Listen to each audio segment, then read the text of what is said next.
m'appelle Yohan David, je suis chargé de recherche au CNRS depuis 2012 et je travaille au sein de l'Institut de mécanique des fluides de Toulouse, qui est un laboratoire sous tutelle de Toulouse INP, du CNRS et de l'Université Paul Sabatier.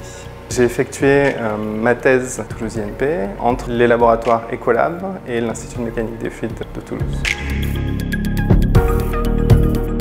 Le projet Bebop, qui fait l'objet d'un financement de l'ERC sur la période 2019-2024, pose essentiellement une question. Est-ce qu'on est capable d'utiliser les bactéries pour contrôler les propriétés de structures poreuses? Il y a d'abord une problématique qui est très amont, qui est liée à la compréhension des bactéries, pas dans une boîte de pétri, mais dans des structures complexes de type milieu poreux.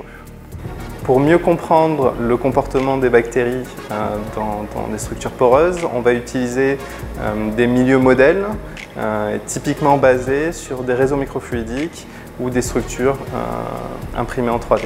Donc, ce sont des milieux en général de très petite taille qui nous permettent de visualiser la matrice biofine, donc la population de bactéries, de manière précise et de comprendre le comportement des bactéries.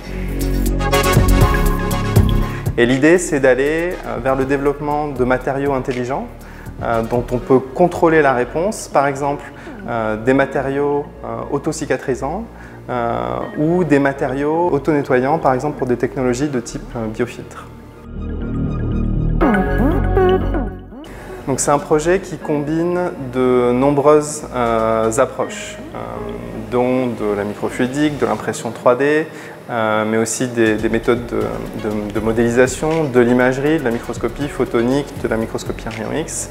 Et ça, c'est rendu possible d'une part par des collaborations nationales, internationales, mais surtout par le savoir-faire des laboratoires toulousains. Donc je pense notamment à l'IMFT bien sûr, mais aussi au LAS, au LGC, au LISBP, avec comme toile de fond la fédération Fermat.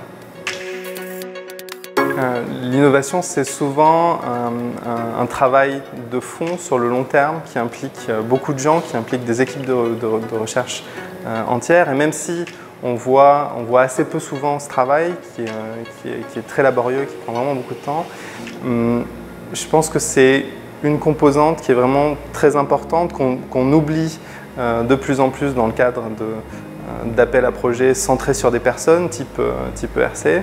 Mais derrière le projet Bebop, il y a en fait des années de travail pour développer des collaborations, pour développer des moyens expérimentaux, donc par exemple une salle expérimentale sur le site du centre hospitalier universitaire de Toulouse et travailler avec les gens qui sont là. Donc je pense que c'est vraiment important de ne pas oublier cette composante-là de l'innovation.